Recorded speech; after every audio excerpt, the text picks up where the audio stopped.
मैं हूँ आपका मेज़बान साबिर शाकिर, वफाकीदार हुकूमत इस्लामाबाद से। कुछ ताज़ा तरीन खबरें हैं कौमी सियासत में क्या हो रहा है। बशीर मेमन का मैंने आपको बताया, 3-4 खबरें आपसे शेयर करूँगा, तीनों चारों इंपॉर्टेंट हैं। बारी बारी लेते हैं। बशीर मेमन के बारे में मैंने आपको बताया था कि ये जो कुछ भी इन्होंने इंकशाफ किया, 22 ग्रेड के अफसर थे, रिटायर्ड PSP, और मुस्लिम लीग नवाज से मैंने इनको आपको बताया था गहरा ताल्लुक़, ख़ासतौर पर नवाज शरीफ साहब के लिए, और उनको लाया गया था सिंध से। PSP ऑफिसर थे, सिंध से ताल्लुक़ था, और नवाज शरीफ साहब को पता था कि इनके और जरदारी साहब के ताल्लुकात कशीदा हैं। और उसकी रीज़न क्या थी? उसकी रीज़न ये थी, बकौल बशीर मेमन के, जरदारी साहब या पीपल्स पार्टी के रहनुमा वो कर सकते हैं, बकौल बशीर मेमन के, ये जरदारी साहब की वो गुड बुक में थे और जरदारी साहब के साथ उनके बहुत अच्छे ताल्लुकात थे। लेकिन एक दिन हुआ ऐसा कि कोई कत्ल केस था और FIR दर्ज हुई थी, 302 का मुकदमा था। उसमें जरदारी साहब ने बशीर मेमन साहब से कहा कि आप इन कत्ल के मुकदमात में जो मुलव्वस FIR में कुछ नाम हैं, इनको आप बेगुनाह साबित कर दें। ये बशीर मेमन साहब को पहले इनडायरेक्ट मैसेज आया, फिर बशीर मेमन साहब को बरह रास्त बात की गई, बकौल बशीर मेमन साहब के, उन्होंने ऐसा करने से इनकार कर दिया। और उसके बाद से लेके तब तक, यानी कि फिर उनको जरदारी साहब ने, जब तक पीपल्स पार्टी की हुकूमत रही, बशीर मेमन साहब को अच्छी पोस्टिंग नहीं मिली। ये है जरदारी साहब, भुट्टो फैमिली और पीपल्स पार्टी के साथ उनके ताल्लुक़ की दास्तान, बकौल बशीर मेमन साहब। उसके बाद ये हुआ, नवाज शरीफ साहब की हुकूमत आती है तो नवाज शरीफ साहब फ़ौरन बशीर मेमन साहब को सबसे पहले IG Azad Jammu and Kashmir लगाते हैं। उसके बाद फिर ग्रेड 22 में तरक्की मिलती है और उसके बाद फिर इनको DG FIA लगा दिया जाता है। उसके बाद इनको DG IB लगाना था, इंटेलिजेंस ब्यूरो सिविल, जो इंटेलिजेंस इदारा है उसका सरबराह भी मुकर्रर किया जाना था, लेकिन वो ना हो सका। फिर बशीर मेमन साहब आप खुद ही बता चुके हैं, अब उन्होंने जो इल्ज़ाम तराशी की थी, जो इल्ज़ाम लगाए थे, बहुत बकौल चौधरी एतजाज़ साहब के, वो तोते की तरह एक गवाह के तौर पे, एक तोता गवाह होता है जिसको फर फर फर फर याद होता है, याद करवाया जाता है, एक डिस्क उसके अंदर डाल दी जाती है तो वो बोलना शुरू कर देता है। तो वो आए जियो के प्रोग्राम में, खानदारा के प्रोग्राम में, और उन्होंने मुस्लिम लीग नवाज के अहम तरीन तमाम रहनुमाओं की एक फहरिस्त की हमारी कि मुझे नवाज शरीफ साहब ने ये कहा, इसके खिलाफ करना है, ख्वाजा साहब के खिलाफ, गुलाम दस्तगीर के, खुर्रम दस्तगीर के खिलाफ, शहबाज शरीफ साहब के खिलाफ, फैसल इकबाल के खिलाफ, इन सबको कहा, अमीर मुकाम इनको सबको कहा कि पकड़ लिया जाए, गिरफ्तार कर लिया जाए और इनको सबक सिखाया जाए। ये ख्वाजा बशीर मेमन साहब ने कहा। उसके बाद उन्होंने जस्टिस काजी फाइज ईसा के बारे में कहा कि जी रेफरेंस। अब हुआ ये, उसके बाद कुछ चीज़ें, ज़ाहिर हुकूमत होती है तो बशीर मेमन साहब और इनसे जुड़े हुए कुछ फ़ोन नंबर्स, डाटा वाटा लिया गया, इंटेलिजेंस इदारों ने लिया, उसमें से सारा कच्चा छटा निकाला गया तो पता चला कि बशीर मेमन साहब के जो राबते हैं और ये सारा जो प्रोग्राम 2-3 टॉक शोज़ में आए और ये सब कुछ एक स्टेज तैयार करके निकल गए, तो ये बाकायदा तौर पे प्लानिंग थी। फिर ज़रा उनका भी, ज़ाहिर है गवर्नमेंट होती है, उनका भी कच्चा छटा निकालना शुरू कर दिया, कोई फ्लोर मिल्स और फलाना ढुमकाना, ये सारी चीज़ें आ गई। और फिर अखबार के इश्तिहारात भी उनके खिलाफ जो छपे, उनकी फ्लोर मिल्स कह रहा हूँ, घी मिल्स के बारे में वो आ गई चीज़ें। तो ये सब कुछ जब आ गया तो बशीर मेमन साहब को एहसास होगा, डाटा भी पकड़ा गया और वो भी ट्रेस हो गया, और वो सारे ताने बाने जब रिपोर्ट पेश कर दी गई तो पहले बशीर मेमन साहब ने कहा कि मुझे पता नहीं आशीर्वाद हासिल है। तो वो जब सारा डाटा निकला तो पता चला कि आशीर्वाद नहीं है, ये तो सारा चीज़ें जो हैं वो जाती उम्रा की तरफ जा रही हैं और मुस्लिम लीग नवाज के रहनुमाओं की तरफ जा रही हैं। फिर पता चला कि बशीर मेमन साहब तो अमीर मुकाम और बहुत सारे लोगों की गिरफ्तारी चाह रहे थे, बल्कि उनके बीवी बच्चों की गिरफ्तारी चाह रहे थे। जब ये सारी चीज़ें हुई तो बशीर मेमन साहब ने रिवर्स गियर मारा और रिवर्स गियर करके बैकफुट पे गए, बैकफुट पे नहीं गए, यू टर्न लिया बहुत बड़ा, और फिर मालिक साहब के प्रोग्राम में अपेयर हुए और उन्होंने कहा नहीं, मैंने तो ये बात की नहीं, मैंने तो वज़ीर आज़म से मेरी मुलाकात ही 2-3 मिनट की हुई, और वज़ीर आज़म ने ना जस्टिस काजी फाइज ईसा का कहा, ना इन लोगों का कहा, किसी लोग के बारे में भी। इमरान खान साहब प्राइम मिनिस्टर को उन्होंने बिल्कुल बरी ज़िम्मा करार दे दिया, क्लीन चिट दे दी, और जबकि उनका ज़्यादा दूर ना जाए, आप जियो के प्रोग्राम है खानदारा के साथ, वो निकाल लें, वो सुन लें कि किस तरीके से फिर एक और जगह पे हुए, वो सुन लें, और उसके बाद आप मालिक साहब का प्रोग्राम सुन लें तो आपको अंदाज़ा हो जाएगा कि कितना ज़मीन आसमान का फ़र्क है।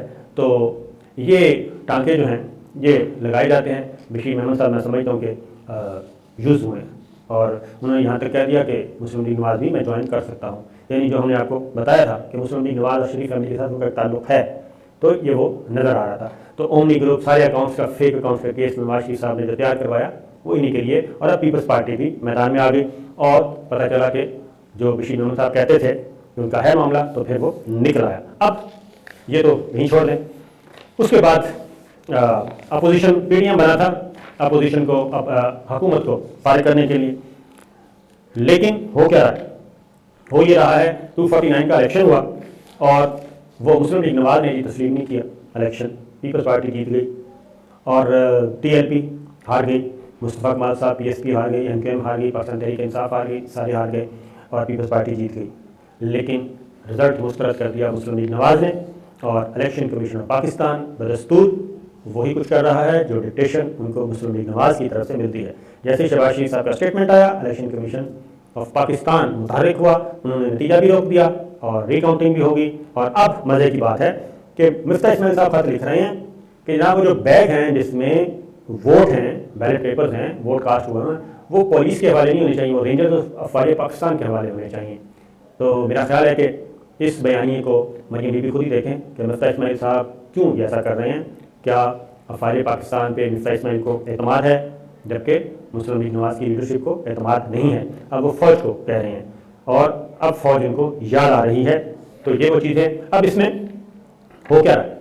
हो ये रहा है कि वज़ीर आज़म इमरान खान बड़े आराम से बैठे हैं, पीटीआई आराम से इंजॉय कर रही है। इसलिए इंजॉय कर रही है कि अपोजिशन जमातें आपस में टकरा गई हैं और इस वक्त मुस्लिम लीग नवाज वर्सेस पीपल्स पार्टी या पीपल्स पार्टी का मुकाबला मुस्लिम लीग नवाज एक दूसरे को। इमरान खान साहब एक बात कह रहे हैं कि जनाब आएँ और इलेक्ट्रॉनिक वोटिंग की तरफ जाते हैं, इंतखाबी इस्लाहात करते हैं। लेकिन मज़े की बात यह है कि पीपल्स पार्टी भी तैयार, मुस्लिम लीग पाकिस्तान तहरीक इंसाफ भी तैयार, दीगर जमातें भी तैयार, लेकिन इलेक्ट्रॉनिक वोटों की तरफ से किसने मुस्तरद किया? शहबाज शरीफ साहब ने। उसकी वजह आप खुद अंदाज़ा कर लें कि सबसे ज़्यादा शोर भी यही मचाते हैं, धांधली का, कभी RTS का, कभी धुंध का, कभी फलां का। और लेकिन जब इंतखाबी इस्लाहात की बात होती है तो फिर मुखालफत कौन कर रहा है? मुस्लिम लीग नवाज। उसकी रीज़न ये है कि जो कुछ 2013 के इलेक्शन में मुस्लिम लीग नवाज ने किया था आम इंतखाबात में, वो अगर सारे का सारा कच्चा छटा खुल जाए तो मेरा ख्याल है कि हमारे यहाँ काफ़ी लोगों को मुँह छुपाने की जगह नहीं मिलेगी। अब इलेक्टोरल रिफॉर्म्स तो होनी हैं, ये तो हो नहीं सकता कि ना हो, क्योंकि इसके बगैर अगर इलेक्टोरल रिफॉर्म ना हुई, इलेक्शन हुआ, तो इलेक्शन जो है वो नतीजा किसी ने कबूल नहीं करना और उसके बाद जो होना है वो तस्वीर बड़ी खौफनाक होगी मुल्क में।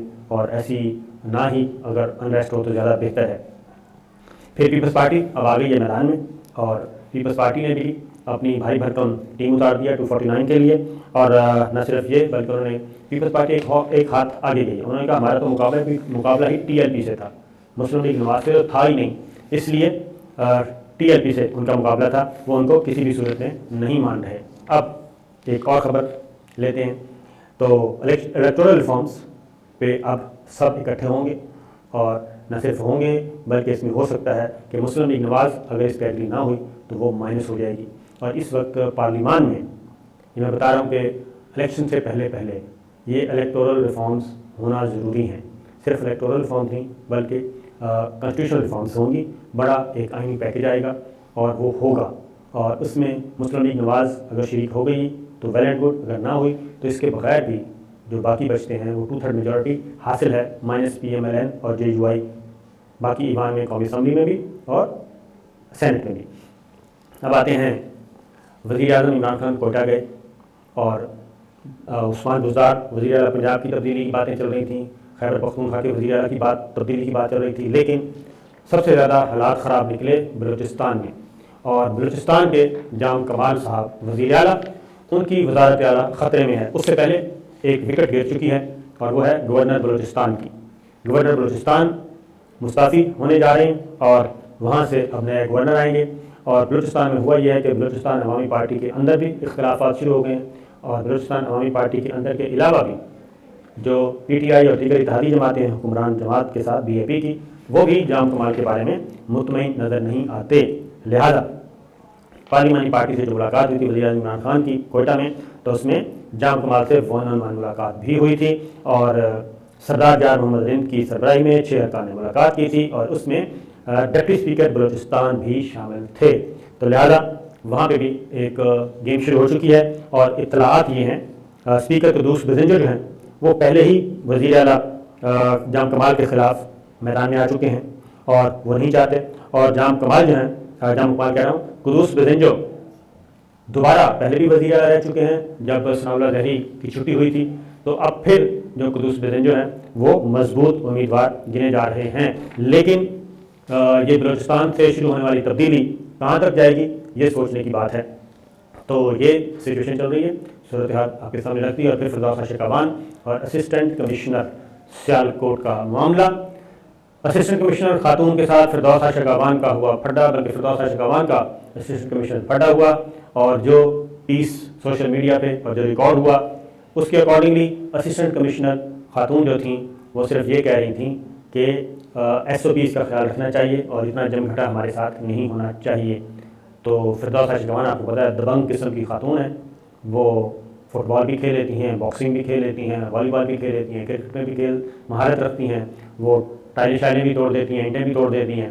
तो उन्हें वो अपने हल्के में थी सियालकोट और अपने लोगों के दरमियान थी, लिहाजा उन्होंने असिस्टेंट कमिश्नर की कर दी धुलाई। जिसके बाद AC खातून AC जो है वो चली गई नाराज़ होके, उन्होंने रिपोर्ट की चीफ सेक्रेटरी पंजाब को। चीफ सेक्रेटरी पंजाब ने वज़ीर आला पंजाब से बात की, उस्मान बुज़दार साहब से, और उसके बाद ये मामला पहुंचा वज़ीर आज़म इमरान खान तक। जिसके बाद ये हुआ कि सबसे पहले चीफ सेक्रेटरी पंजाब जवाद रफ़ीक मलिक साहब ने फिरदौस शेकावान की मजम्मत कर दी और असिस्टेंट कमिश्नर के साथ खड़े हो गए। ये बात ध्यान में रखिए कि चीफ सेक्रेटरी वज़ीर आला पंजाब से पूछे बगैर और वज़ीर आला पंजाब वज़ीर आज़म इमरान खान से पूछे बगैर ये काम नहीं कर सकते। लिहाजा डॉक्टर फिरदौस शेकावान को वहाँ पे छोड़ दिया गया कि तनहा। जवाद रफ़ीक आया और उन्होंने कंप्लेंट वज़ीर आला पंजाब उस्मान बुज़दार तक भी पहुँचा दी।